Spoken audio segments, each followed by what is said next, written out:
Hi everyone, now we are doing essay 265, that is in relation to communicating the deficiencies in internal control. Okay, so let's do this area. Let's see the first one, please here, let's start. Look here, see. First, deficiencies in internal control exist when, see, when will the deficiency exist? When control is not there only, or control is not working the way it should work. Okay, so see here. First of all, where control is missing, or the control that is designed, implemented, or operated in such a way that it is unable to prevent or detect and correct the misstatements. In your building, if watchman is not there only, then theft can happen. If the watchman is there, but he is not working the way he should, he sleeps in the night nicely, snoring. In that case, you understand, then also theft can happen. So if control is missing, or if control is there but not working properly, in that case also we call it as a deficiency. Can we go ahead now? When do you say there is a significant deficiency? When a deficiency or a combination of deficiencies, see, deficiency or a combination of deficiencies in internal control that in the auditor's professional judgment is of sufficient importance to merit the attention of those charged with governance, where deficiencies sometimes combine to ensure to see, and it leads to a significant deficiency where we feel, oh, this is very important to inform the TCWG because it merits the consideration or the attention of the TCWG. Okay. Next, the significance of a deficiency or a combination of deficiencies in internal control depends not only on the whether the misstatement has actually occurred, but also on the likelihood that a misstatement could occur. Likely to occur, or it could occur. In both cases, it can be a significantly deficient matter. Okay. Let's go to the next area. This was basic simple area. Let's do this important question here. This is basically in relation to examples of matter that the auditor may consider in determining whether a deficiency or a combination of deficiencies in internal control constitutes a significant deficiency. When will the auditor say that deficiency or a combination of deficiencies may lead to a significant deficiency? Okay, the key thing that you have to understand here is these are the examples of matters, examples. Okay, it can be more than this also. Let's see. First, we have to look at the likelihood of deficiency. If it is happening more times, then it may lead to a significant deficiency. You have to look at loss or fraud. If the value or the asset involved is very high or very precious, it may lead to a significant deficiency. Complexity of determining the estimated amount. The estimated amount that we are taking is more of guesswork, and it is taken on the basis of very less information. There is a word that I taught you in class called measurement uncertainty. This is similar to that. Okay. Next, we have something called as the amount exposed to the deficiency is very high. Very high amount is exposed.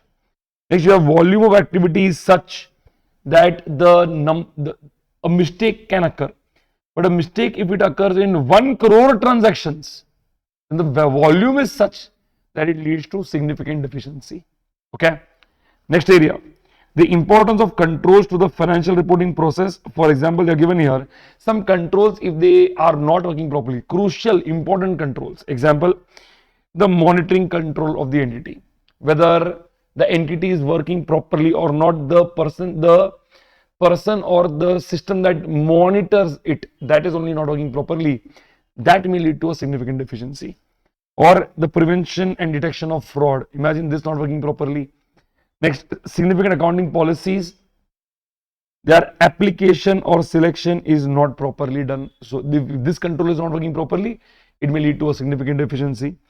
Related party transactions which are outside the normal course of business. Transaction which seem very weird for the company. I give this example in the class. If an iron and steel company purchases some 25 ton of cotton, you are wondering, iron and steel company purchasing 25 ton of cotton doesn't make sense only. That is this, outside the normal course of business. That may put us to doubt that, oh, what is this? Nobody has identified this weird transaction. Why? That will put us in the thinking process. Next is period end financial reporting process. Period end basically means near the end of the year. Near the end of the year, the chance of doing fraud increases because Suppose if you are expecting 100 crore sales, but you are not even close, you are hardly doing 50 crore sales around the Jan-Feb month. 31st March is the year ending. So now what will happen is the company will call the accountant and do some manipulation in accounts. Try to increase the value to around 80 crores, 75, 80 crores, just to justify, see, we are close to 100 crores. All these manipulations happen near the period end. So there you have to be very, very careful. Okay. Next, the cause and frequency of the exception detected as a result of the deficiencies. Exception detected, you know very well, exceptions is what you thought and what you got. The difference between that is called exception. So if more of those are detected, you will understand that it may lead to a significant deficiency.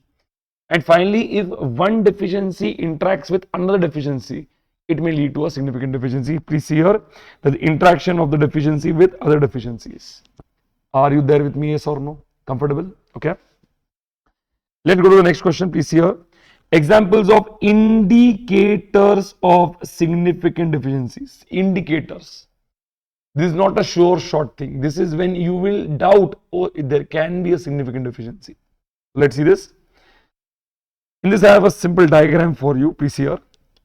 When control environment is not effective and it is leading to one of the three F's. What is F's? Please see here. First F, control environment means top management. They are involved in any financial interest, or they are involved in fraud, or they are finding it difficult, failure to take remedial action. Second, risk assessment process is absent, not there only, or there but ineffective, or even though risk is assessed, they are not able to take effective response. So there is ineffective response.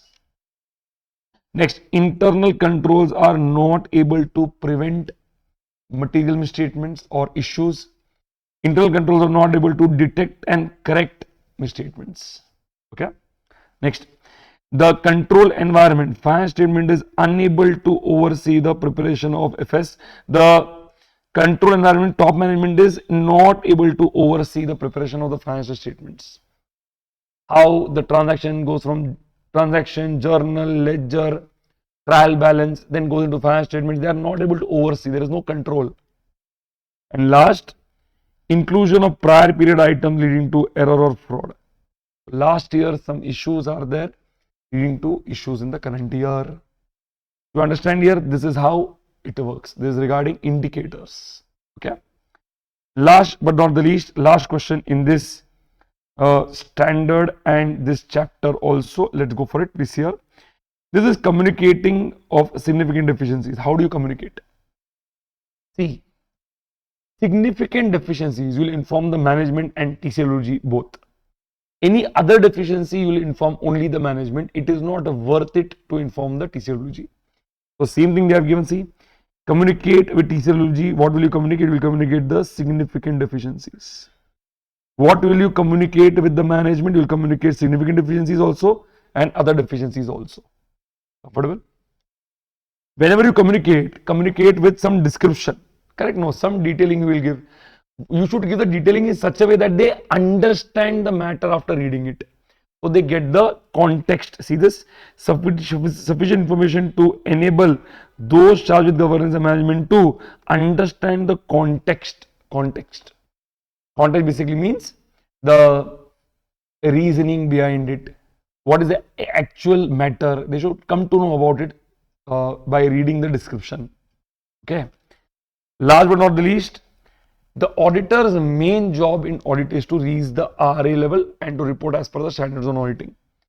My job is not to communicate the deficiencies to the management. It is not. That is not my main job. But in my audit journey, when I do test of controls, I come across internal controls. So I come to know about the deficiencies. Hence, as a so-called favor to the management, favor to the TCLOG, we inform that, see, in your company system, these issues are there. That fact, that see, it is not the auditor's main job to talk about the deficiencies in internal control, because our main work is to report to the shareholders after obtaining sufficient appropriate audit evidence and to obtain reasonable assurance. You understand here, that fact is mentioned in this part. Are you there with me, yes or no? Okay, that completes our chapter 7. a quick recap. Okay.